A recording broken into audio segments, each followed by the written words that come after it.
النهاردة ان شاء الله هنعمل مع بعض احلى طبق فتة باللحمة الجميلة دي.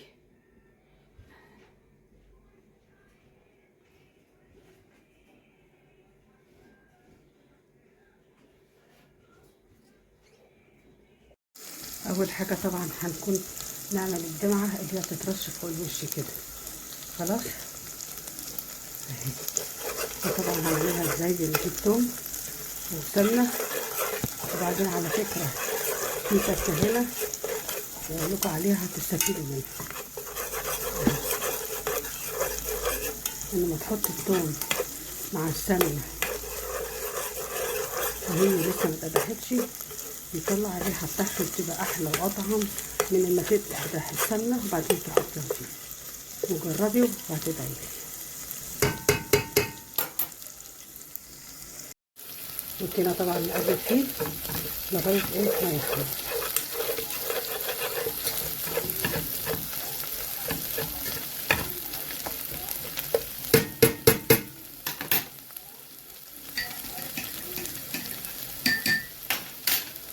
وبعد ما يحمر كده بعدين حاطين الصلصه وعصير الطماطم بمعنى اصح، ونقلب برضه كده لغايه ما تتسبك شويه، وبعدين نزودها بقى شويه ميه ونحط البهارات بتاعتها، الملح والفلفل والكمون.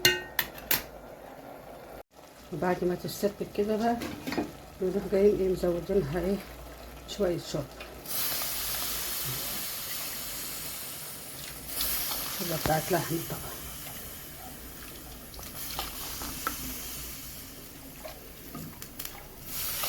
متبقاش خفيفه قوي، معقوله يعني، دي اللي هنرشها فوق الوش.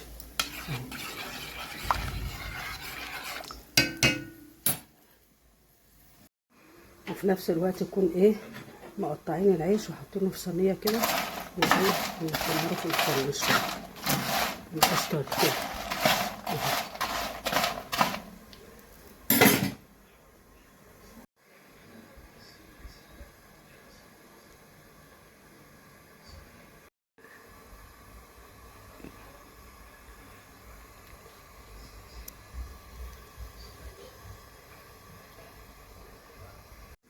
وهي بعد ما اتحمصت شايفين سامعين الصوت؟ هتحمص كده كفايه قوي كده.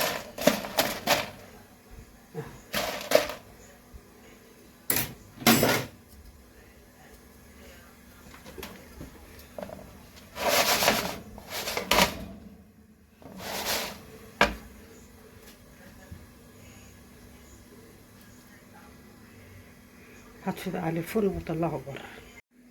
وطبعا بيكون عاملين رز اهوت، بس بدل ما يكون ابيض خالص لا حبه وحبه عشان يبقى طعمه جميل. ده اللي طبعا بنرشه فوق الوش فوق العيش، وبعدين نحط عليه الدمعه.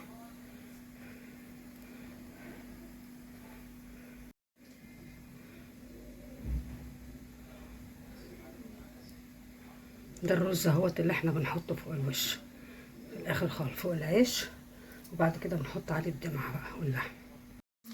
ودي بقى الدقه بتاعت الفته، وهي دي بدايه صنع الفته بقى. اللي بجيب سمنه وتوم، وزي ما قلت لكم بحط التوم على سمنه عاديه مش مدوحه ولا حاجه عشان الريحه بتاعته تبقى موجوده.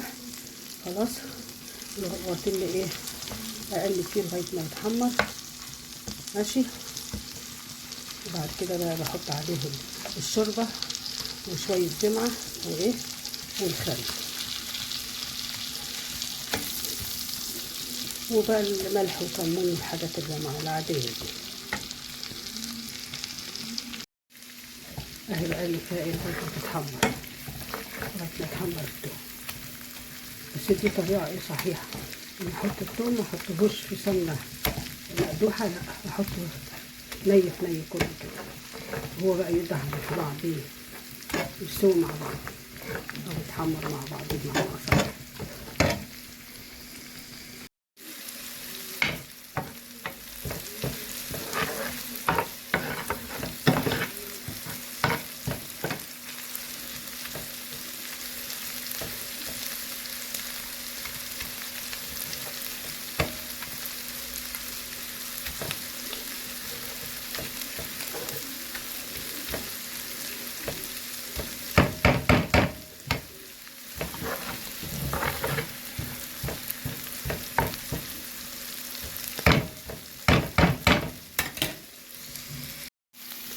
وبعد ما اتحمرت كده بقى ايه بجيب الشوربه واحطها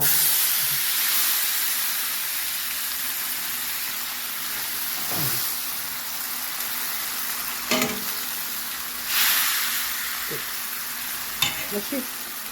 وبعد كده بقى بجيب الخل واحط حبه عليه كده.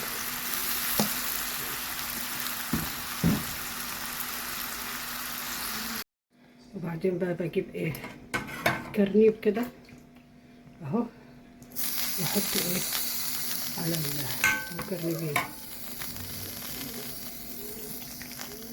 على الخليط ده، واسيبه بقى ما يغلي عشان احط العيش بقى بعد كده فيه. وبعد ما تغلي بقى كده بفضل البيض اللي انا محمصها ده اهو ده، واحط كده كله بقى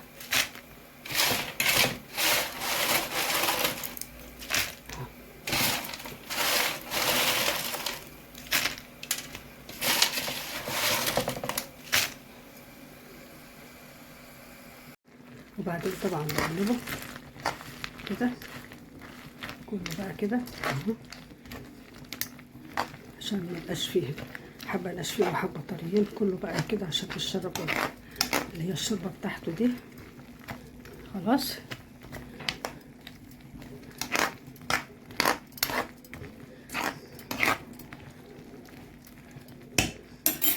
بعد كده بقى بطفي عليه اهو كده اهو، بعد ما قلبته وشرب الميه بتاعته وشرب الشوربه بتاعته يعني اهو. بعد كده بقى هفرغه في طبق ايه التقديم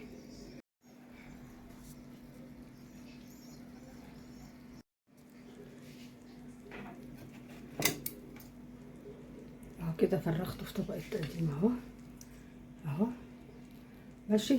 وهكمل باقي الخطوات الباقيه.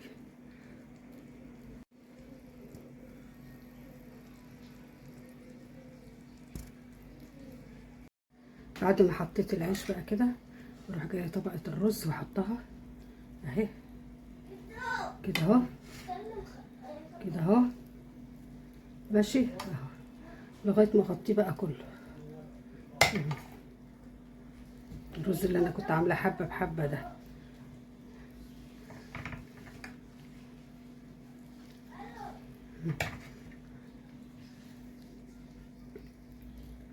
لغايه ما اغطيه كله بقى. واهو بعد ما حطيت عليه الرز شايفين. وبعدين اخر حاجه بقى اللي هي بقى الجمعه اللي احنا كنا عاملينها في الاول دي اللي بحطها عليه بقى كده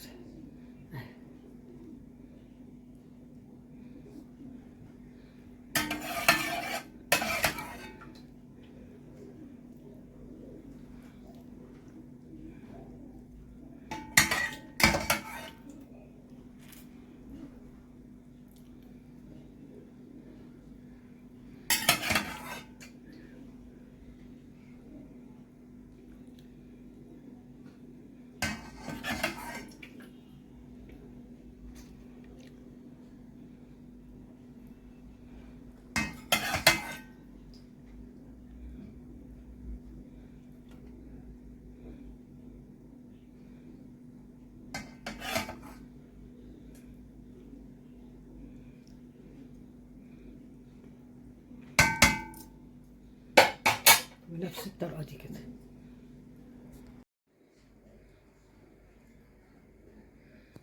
طبعا بعد ما تخلص كده بقى ايه بنحمر اللحمه ونحطها فوق الوش بقى، وبالهنا والشفا اللي هياكل منه. طبعا جنبيها بيبقى فيه شوربه وفيه الدمعه اللي فاضله، حطها في سلطانيه كده عشان لو حابه يحط حاجه تاني ولا حاجه. طبعا بحط معلقتين سمنه لغايه ما تقدح، وبعدين احمر فيها بقى اللحمه كده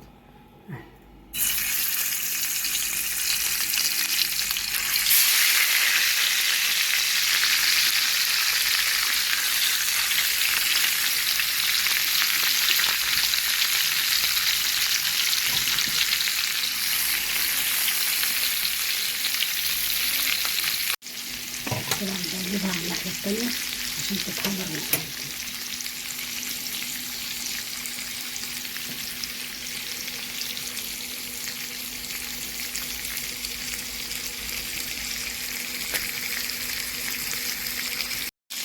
كل شوية طبعا بقلبها على الناحية التانية.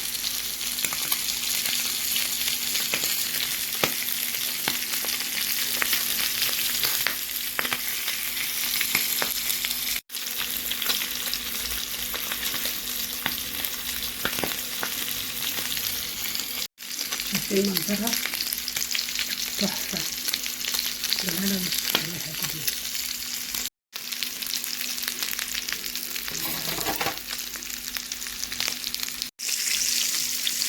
اهي بعد ما خلصت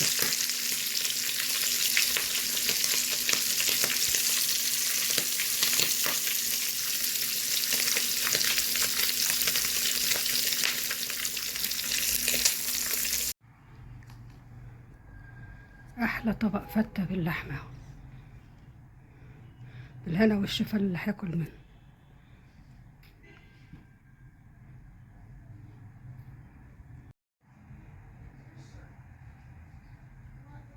بسم الله ما شاء الله،